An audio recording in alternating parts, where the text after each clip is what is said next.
Nous avons chacun notre propre perception de la réalité.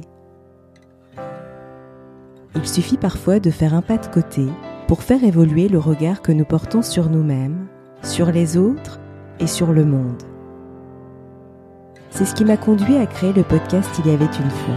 Je suis Sophie et je partage avec vous mes découvertes et mes rencontres pour mieux vous connaître, mieux vous comprendre et questionner votre point de vue. Si ces thématiques vous intéressent, je vous invite à vous abonner sur votre plateforme préférée. Se réveiller, marcher, prendre sa douche, mais aussi parler à un ami, accompagner quelqu'un qui a du chagrin. Et si ces moments du quotidien se transformaient en moments d'attention profonde envers soi et les autres? J'ai eu le plaisir de recevoir Arnaud Rioux, auteur de nombreux ouvrages parus dans 9 pays, dont le livre à succès « Réveillez le chaman qui est en vous ». Réalisateur pour le cinéma, enseignant spirituel, il tisse les liens entre la sagesse des peuples premiers et le monde moderne. Il explore le chamanisme et le bouddhisme et encadre des groupes depuis plus de 30 ans.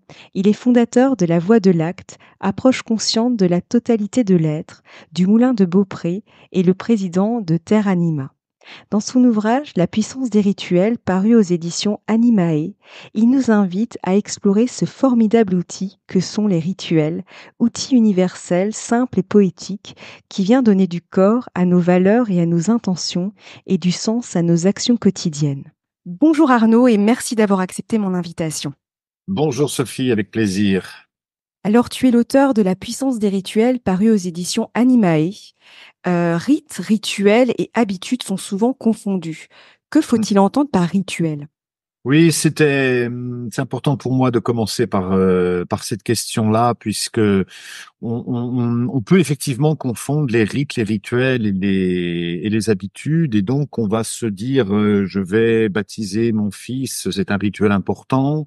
J'ai besoin de pacifier une relation avec ma mère, je vais faire un rituel pour ça, et puis je vais aller faire pisser le chien et je vais faire le rituel morning. Et là, il y a une confusion parce qu'il s'agit pas du tout de la même chose. On parle de quand on va, même si on le fait tous les matins, mais si je prends mon petit café en terrasse et que ça me fait du bien, c'est pas un rituel, c'est une habitude. C'est une habitude qui peut me faire du bien, mais ça reste une habitude.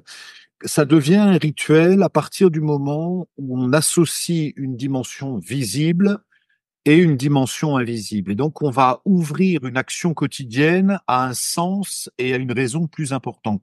Je peux allumer une bougie, par exemple. Alors, c'est là que c'est sensible, parce que des fois, ça se ressemble de proche. Je peux allumer une bougie tous les matins, et c'est une habitude.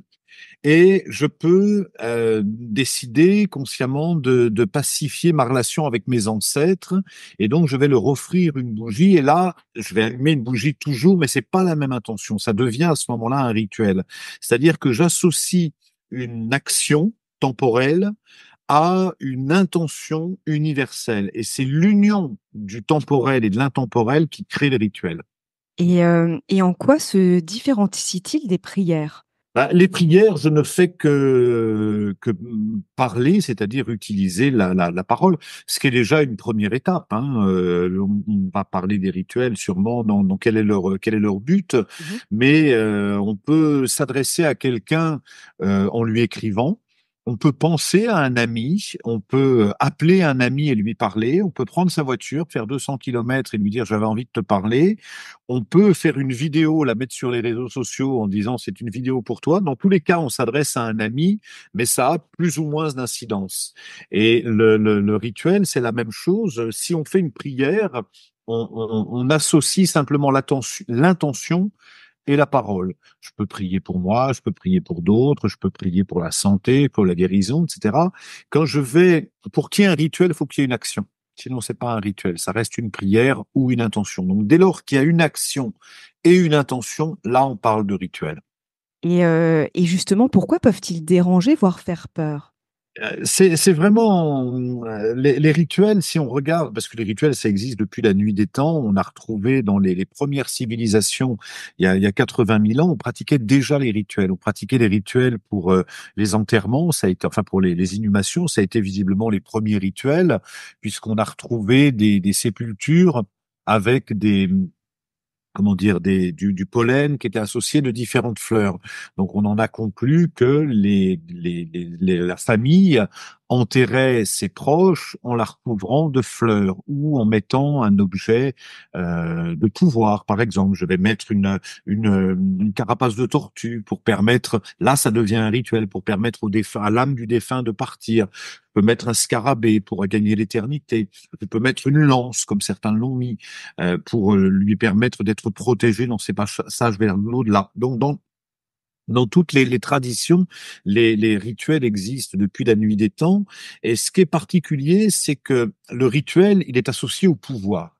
On veut dépasser notre pouvoir. Et donc, comme on veut dépasser notre pouvoir, on va solliciter soit les esprits de la nature, les esprits des ancêtres, les esprits du lieu, ou une communauté pour gagner en pouvoir. Et c'est ce qui fait que très vite, ceux qui se sont rendus compte de la puissance des rituels, c'est les religions.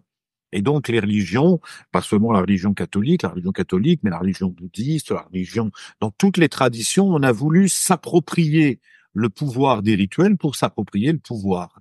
Et quand on a, par exemple, le pouvoir d'absolution, ou le pouvoir des dernières volontés, ou le pouvoir du baptême. Hein. Souvent, on croit que c'est réservé aux prêtres, mais on peut tous donner le baptême. On n'a pas besoin d'être prêtre pour ça.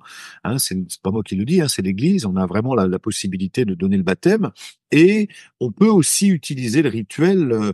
Ça va être associé au pouvoir, notamment dans les sociétés secrètes, hein, que ce soit la franc-maçonnerie, les Illuminati, ou des sociétés criminelles, la mafia, la Cosa Nostra.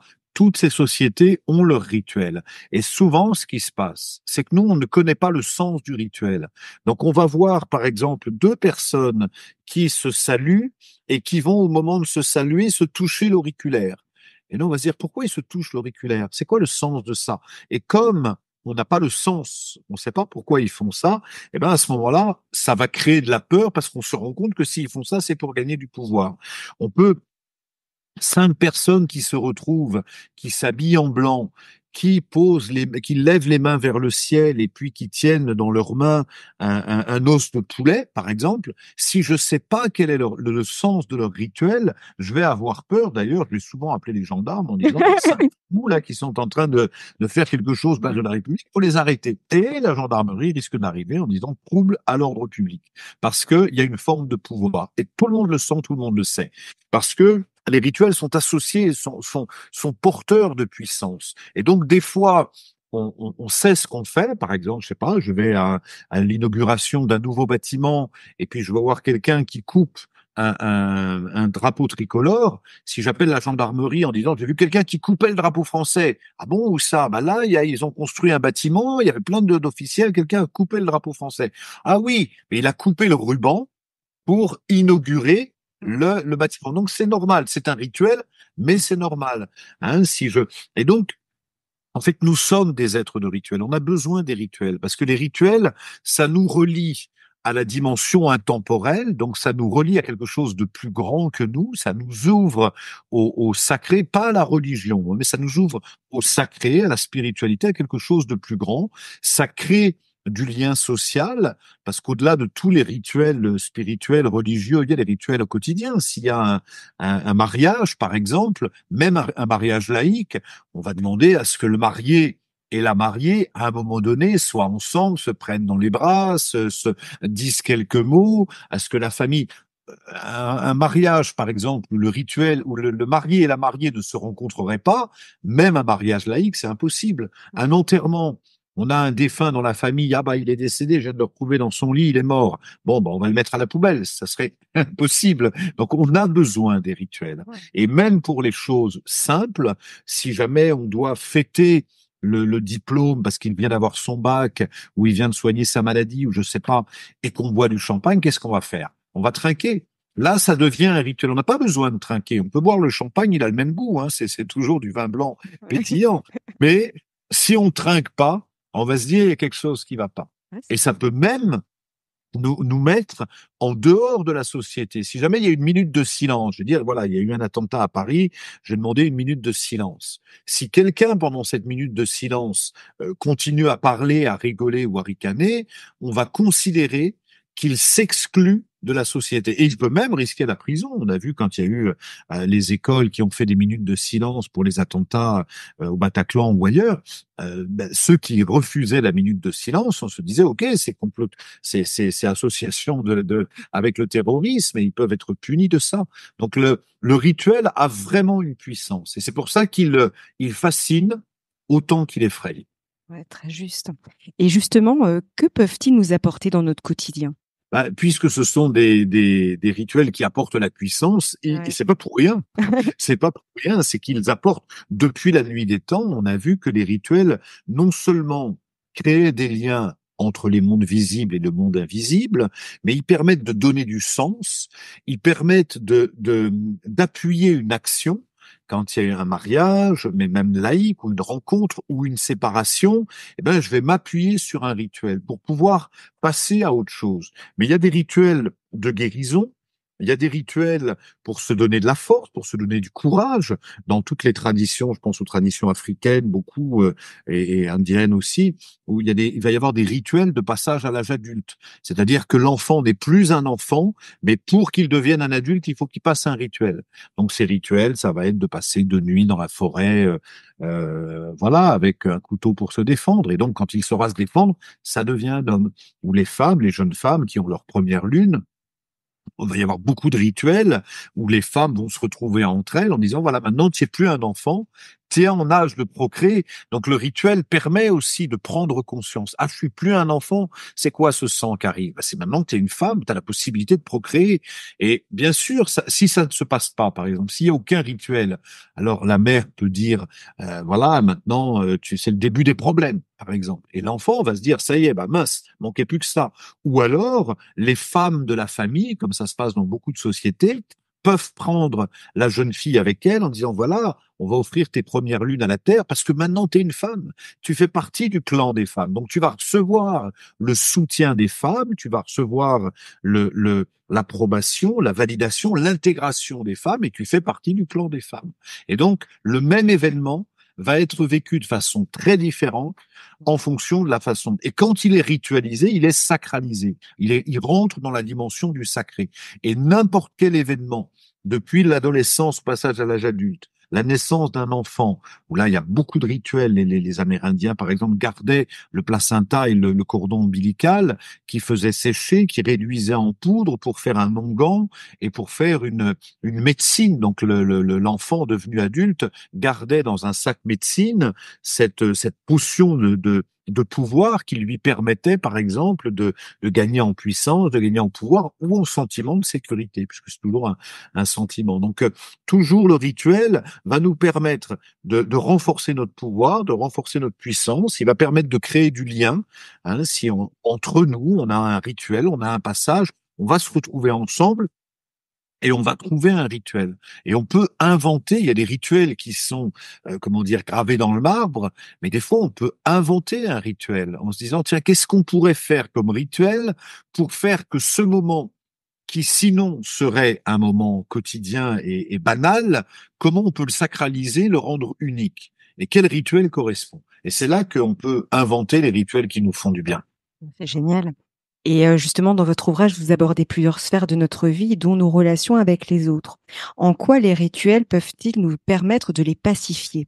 Ouais, souvent, on a, pour accompagner des groupes depuis bientôt 30 ans maintenant, j'ai pu voir combien souvent on en voulait, on gardait, c'est souvent le sentiment qui est le plus lancinant, on continue à en vouloir à cette personne qui a eu des gestes malveillants, ou à celui-ci qui a fait ça, ou celui-là qui a dit ça, et donc on garde de l'aigreur dans notre cœur, on continue à en vouloir à quelqu'un.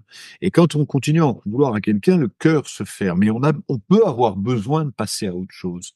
Et là, moi, je propose des rituels, et puis j'invite à créer ses propres rituels pour pouvoir tourner la page, pour pouvoir passer à autre chose. Donc ça veut dire, dans un premier temps, on a besoin de revivre, ça peut être ça, de revivre l'événement sous un autre œil, parce que je l'ai vécu comme une victime, et d'un seul coup, je vais le transformer, donc je vais le mettre en scène pour le regarder différemment, parce qu'un même événement, aujourd'hui, quand on nous demande de raconter notre histoire, on va se dire, bah, il m'est arrivé ça quand j'avais 4 ans, et puis à 8 ans, j'ai raté le bus, et puis il s'est passé ça, et puis à 12 ans, je me suis battu avec lui, puis à 14 ans, j'ai eu mon certificat de je sais pas quoi. Ça, mais c'est un événement que je prends par rapport à des milliers d'autres.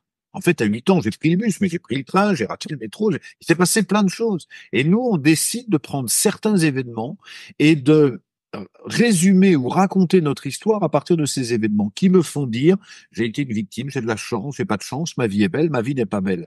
Et ce sont jamais les événements qui font que notre vie est belle ou n'est pas belle, c'est l'interprétation qu'on a. Et donc on peut vraiment, par le biais des rituels, réinventer, réécrire son histoire. Moi je parle souvent de sa légende personnelle. La légende personnelle, c'est des événements qui nous sont arrivés, qu'on décide de mettre en exergue pour avoir l'histoire qui ressemble à celle de notre âme.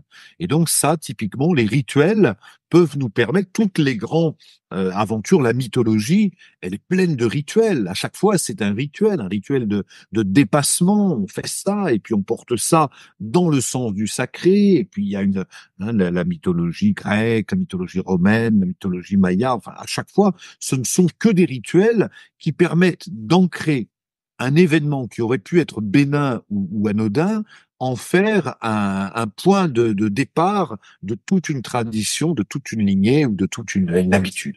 Et dans votre ouvrage, vous abordez un chapitre pour se relier à sa lignée. Et c'est vrai que vous Ouais. dites dans votre ouvrage très justement qu'en Occident, ce n'est pas dans nos habitudes d'honorer nos ancêtres.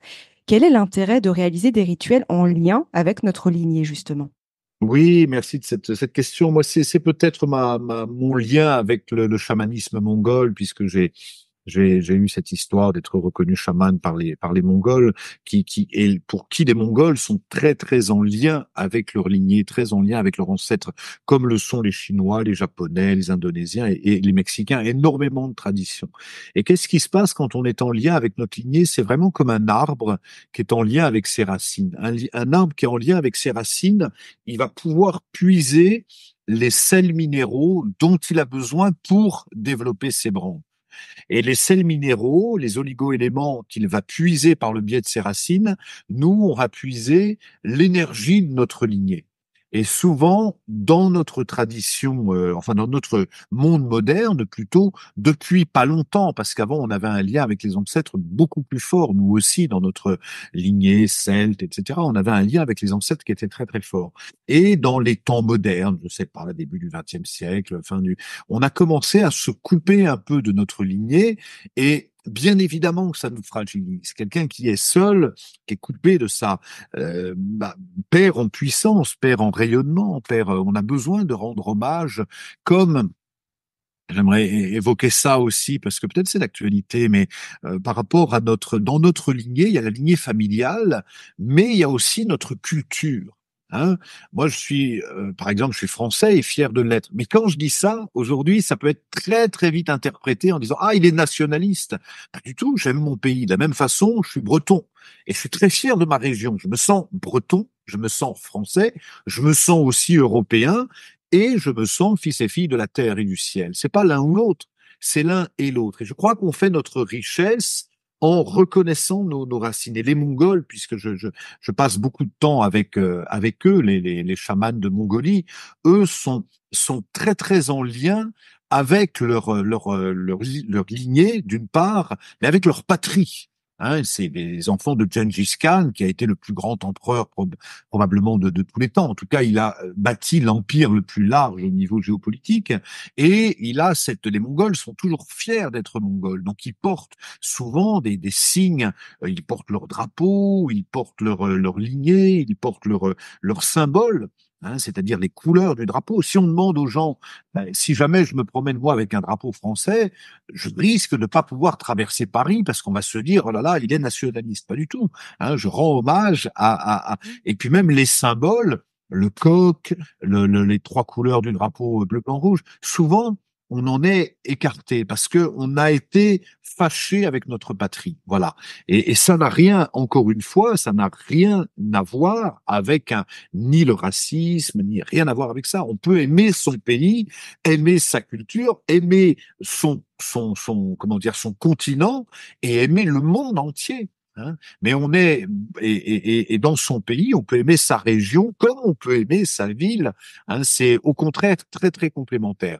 Et ça, c'est une façon d'être conscient de nos racines, hein, qui ne sont pas d'ailleurs que de pays, hein. La France elle-même, elle a dans son histoire est passée par tellement d'influences, mais c'est une façon de savoir d'où on vient.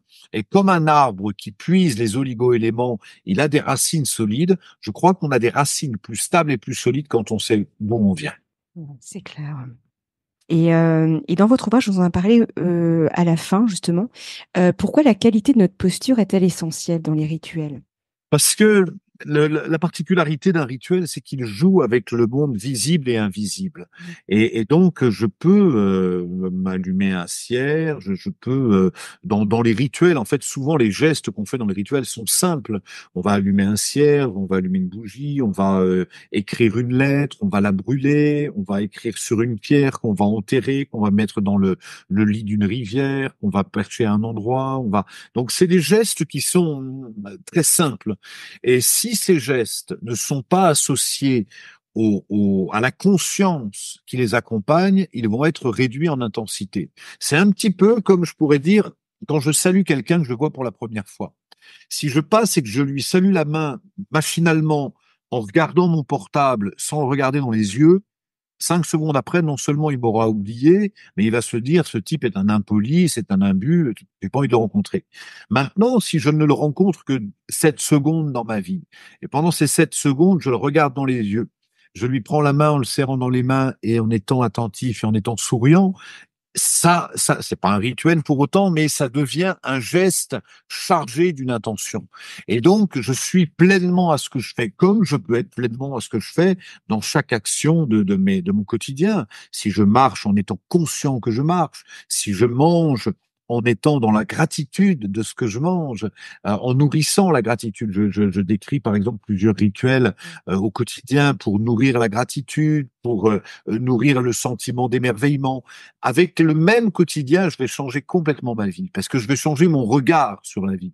Et j'aime reprendre cette phrase qui dit le monde ne manque pas de merveilles, il manque d'émerveillement, notre capacité à nous émerveiller au quotidien. Et on peut vraiment, et les rituels nous permettent ça, justement, rituels de gratitude, rituels d'offrande, rituels de quotidien, où on va réaliser qu'en fait, on est chanceux, qu'on est soutenu, et donc on va nourrir. Et donc un rituel qui pourrait passer inaperçu, on va lui redonner le sens du sacré par toute la conscience qu'on va y mettre. Là, je reviens, on a terminé, je suis en Bourgogne, au Moulin de Beaupré, on vient de terminer toute une cérémonie avec des lamas tibétains qui ont fait beaucoup de... Et donc, on a fait beaucoup de rituels pendant 2 jours, dont des rituels d'offrande, c'est des rituels bouddhistes pour Tara, etc. Donc, on a fait des rituels d'offrande. Un rituel d'offrande, c'est-à-dire qu'on va préparer toute une table, et puis on va prendre le soin de préparer, on va faire comme un mandala avec les fruits, avec des fruits de saison qu'on va mettre en valeur. Et donc le beau, le bon, le sacré, tout ça va être réuni. Et c'est une véritable nourriture pour l'esprit. Le rituel, c'est aussi une nourriture pour l'esprit, hein, parce que d'un seul coup, on va préparer cette table d'offrande où on offre des gâteaux, des biscuits, des céréales en quantité. On va vraiment faire une belle image de ça. Et puis on va l'offrir aux déités tibétaines. Là, je parle de ça dans le cadre d'un bouddhiste, d'un rituel bouddhiste, mais on peut aussi inventer quelque chose dans le cadre d'un rituel laïque. Mais là, c'était avec des lamas tibétains, donc c'était bouddhiste. Et donc on a fait toute cette préparation d'offrande d'offrandes aux divinités tibétaines, aux divinités bouddhistes. Et puis, une fois qu'on a terminé, on se partage les offrandes et puis on les mange. Voilà, ça c'était un rituel. Mais la préparation du rituel faisait partie du rituel. Comme la veille, déjà, on savait que le matin, au lever du soleil, on allait faire ce rituel. Donc, on se fait beau, on se prépare, on met un beau vêtement, une chemise claire, on va préparer le terrain où on va faire le rituel parce on a fait ça en extérieur. Donc, on a préparé le terrain plusieurs jours avant. On a bien tondu pour que ça soit joli. On a mis une belle table sur laquelle on met une belle nappe. On va choisir des saladiers colorés. Et donc, tout ça, ça contribue au rituel parce que le rituel, d'une façon quasi unanime, c'est ça, il célèbre le beau, l'harmonie, et quand on célèbre l'harmonie, on célèbre la vérité et ce qui doit être. C'est ce qui fait que on se relie à l'environnement, on se relie au sacré, on se relie à la nature pour appeler à nous l'abondance, l'amour, la paix, la guérison, la réparation, la protection, la purification. Tout ce qu'on peut appeler, on va l'appeler, et plus on va être sincère dans notre intention. On pose, les bouddhistes, les chamans, mais on pose toujours une intention dans un rituel. Et souvent, par exemple, il y a une prière tibétaine, moi, que je dis tous les jours, qui dit puissent tous les êtres autour de moi et bien au-delà atteindre l'éveil, être dans la paix, etc. Parce que quand on pose une intention, moi je peux dire, par exemple, je vais faire un rituel pour se dire, ben voilà, puissais-je avoir de la nourriture dans mon assiette demain et avoir vraiment en abondance et que j'ai de quoi manger, que je sois moi dans l'abondance et que moi, je sois heureux.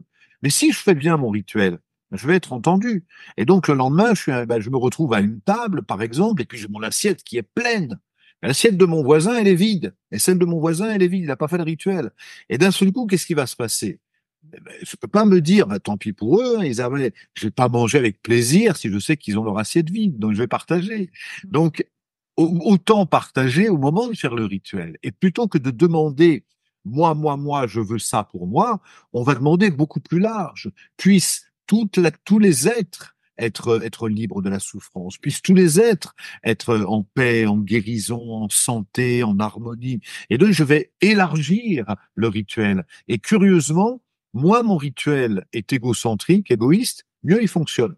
Voilà, ça fonctionne comme ça parce que on pourrait même l'expliquer, enfin ça serait un peu long, mais on pourrait même l'expliquer scientifiquement, simplement par le principe de la physique quantique l'explique très très bien, de rapport de vibration. On sait que quand on fait sonner un violoncelle dans une pièce, si on fait sonner la corde de Ré, et qu'il y a un autre violoncelle dans la pièce, sa corde de Ré va aussi vibrer parce que on attire à nous non pas ce à quoi on pense mais ce qu'on vibre. Donc si je vibre la paix, la guérison, l'harmonie, je vais attirer à moi la paix, la guérison et l'harmonie. C'est juste une loi naturelle et toute la nature fonctionne sur cet exemple. Si je fonctionne sur la peur, moi j'ai des abeilles par exemple ici au moulin, si je vais les voir et que j'ai peur de me faire piquer, obligatoirement, je vais dégager les phéromones que les abeilles sentent à 3 kilomètres pour l'histoire. Donc, ils vont sentir la peur. Donc, elles vont me piquer obligatoirement. Si jamais je ne suis pas en peur, parce que j'ai pas peur des abeilles et que je sais qu'elles n'ont aucune raison de me piquer, je peux m'approcher, je peux même nettoyer la ruche sans gants, je serai pas piqué. Voilà, parce que elles vont sentir. Et ça, je prends cet exemple-là, mais la nature est pleine d'exemples comme ça. Et comme on est nous-mêmes, on fait partie de la nature, qu'on le veuille ou non, eh ben, on va attirer à nous ce qu'on vibre. Et donc, plus on va être dans une vibration d'abondance. Si je fais un rituel, je présente dans le livre beaucoup de rituels d'abondance, mais dans l'intention, je vais pas être sur je suis pauvre, je veux de la richesse. Je veux au contraire me concentrer sur tout ce que je reçois, en nourrir la gratitude pour tout ce que je reçois. Et aujourd'hui, c'est pas que l'argent. Aujourd'hui, on a la chance de pouvoir échanger, vous et moi, sur un sujet qui me tient à cœur. Donc, ça va me nourrir. Ça fait partie de mon ADN, donc je suis nourri, je vais avoir la gratitude de ça. Et comme j'ai la gratitude de ça, je vais vibrer ça et attirer ça davantage. Donc c'est vraiment une loi, on pourrait pas mathématique, mais une loi physique complètement naturelle. Ouais, c'est exactement ça et c'est ce que j'ai trouvé d'ailleurs, passionnant dans votre ouvrage. Enfin voilà, en termes de philosophie aussi, outre les rituels, je trouve qu'il y a quelque chose aussi, ça fait réfléchir aussi sur sa manière, en fait, d'aborder son quotidien, finalement. Ça va au-delà, en fait, effectivement, comme vous disiez, pas auto-centré, mais au contraire, Ouais, ouverture du cœur, quoi. beaucoup Ouais, plus large. ouais, complètement et justement, pourriez-vous partager avec nos auditeurs un petit rituel qu'ils pourraient faire à la fin de l'écoute de ce podcast? Ah, il y en aurait beaucoup. Lequel ça peut Bonne être? Allez, tiens, je vais prendre le livre et puis je vais regarder. C'est peut-être comme un rituel. Je me connecte sur les auditeurs du podcast et puis je vais ouvrir le livre et puis en partager un. Et la vie est pas mal parce que il y a 50 rituels. Hein, mais je tombe sur le rituel pour attirer l'abondance. Hein, bon, il y en a beaucoup, il y a beaucoup de choses, mais simplement, voilà, plusieurs rituels qui soutiennent l'abondance. La première chose, c'est d'être attentif à l'endroit où on range notre argent. Hein, c'est si je classe mes billets qui sont en boule dans le fond de ma poche, je vais vibrer le non-respect de l'énergie argent. Je parle d'énergie argent, parce que l'argent, c'est une énergie qui est amenée à circuler. Et donc, ce qui est très important, c'est le rapport que je vais avoir, moi, avec ça. Donc, plus je vais respecter, par exemple, en mettant les billets dans un portefeuille, de ne pas avoir un portefeuille vide. Mettez les billets toujours, ça c'est important. Comme ça, je vibre le sentiment d'abondance. Et de toute façon, j'en ai. C'est comme comment dire le niveau d'essence. Hein, j'ai remarqué que il y a des gens qui sont toujours sur la réserve au niveau essence et il y a des gens qui sont toujours en abondance au niveau essence de la voiture. Et de toute façon, une voiture, ça consomme 5, 6 ou 7 litres au 100, qu'on en est en bas ou en haut, c'est la même consommation. Mais si je suis toujours sur la réserve, je vais envoyer à l'univers l'information de se dire attention, j'ai pas assez, je suis sur le manque, je vais tomber en panne. Si jamais, dès que je dépasse la moitié, hop, je retourne pour prendre, je vais toujours envoyer donc le fait d'être toujours dans l'abondance. Donc là, l'endroit où je vais poser mes billets, le fait de ma vaisselle aussi. Dès lors que j'ai de la vaisselle cassée, ébréchée, fêlée, poubelle. Poubelle. Mieux vaut acheter des choses toujours, ou alors je peux aussi les réparer, comme j'ai plus le mot japonais mais voilà, sûr que vous le retrouverez. Mais les Japonais ont cette méthode pour réparer avec des feuilles d'or des choses. Mais simplement, dès lors que je vibre des choses, et je peux être dans une grande sobriété, hein, même si je n'ai que quatre, c'est pas la peine d'avoir un service. Je peux avoir que 4 assiettes, mais qui sont belles. Euh, Privilégier la couleur verte, qui est vraiment la couleur de l'abondance.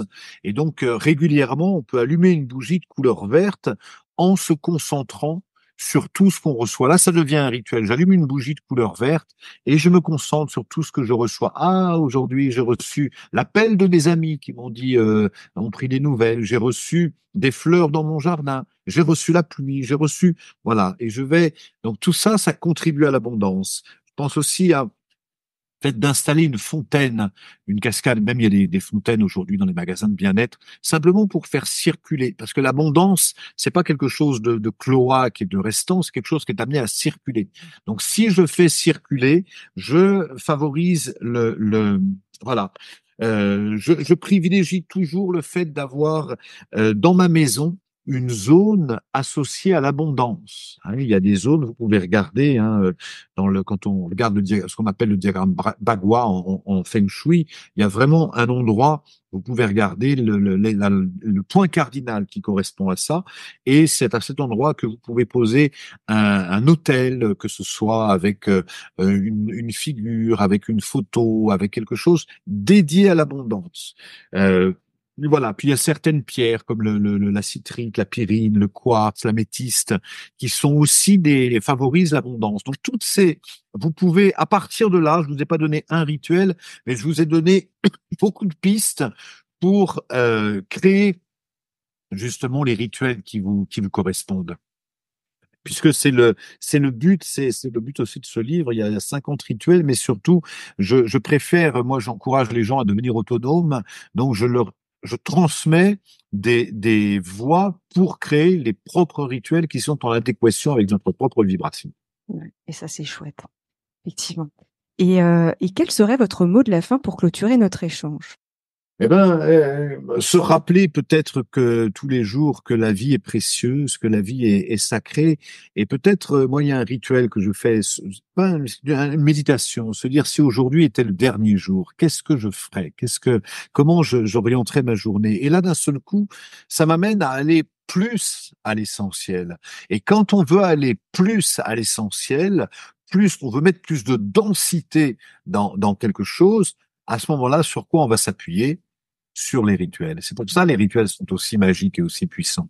Un grand merci en tout cas. Et c'est vrai que j'invite les auditeurs qui veulent en savoir plus à découvrir votre ouvrage La puissance des rituels, paru aux éditions Annie Maé. Il y aura le lien de toute façon sous ce podcast. Et c'est vraiment un livre que j'ai trouvé très très intéressant. Et en plus, comme vous dites, et j'insiste vraiment là-dessus, sur cette volonté justement de rendre les lecteurs du coup autonomes et de pouvoir l'intégrer dans leur vie. Donc un grand merci en tout cas. C'était vraiment un plaisir. Avec plaisir. Si vous avez aimé cet épisode, n'hésitez pas à lui laisser 5 étoiles sur Apple Podcast ou un pouce sur YouTube. Et surtout, abonnez-vous sur votre plateforme d'écoute préférée pour ne manquer aucun épisode. Je vous souhaite une très belle journée ou une très belle soirée et vous donne rendez-vous dans 2 semaines. À bientôt!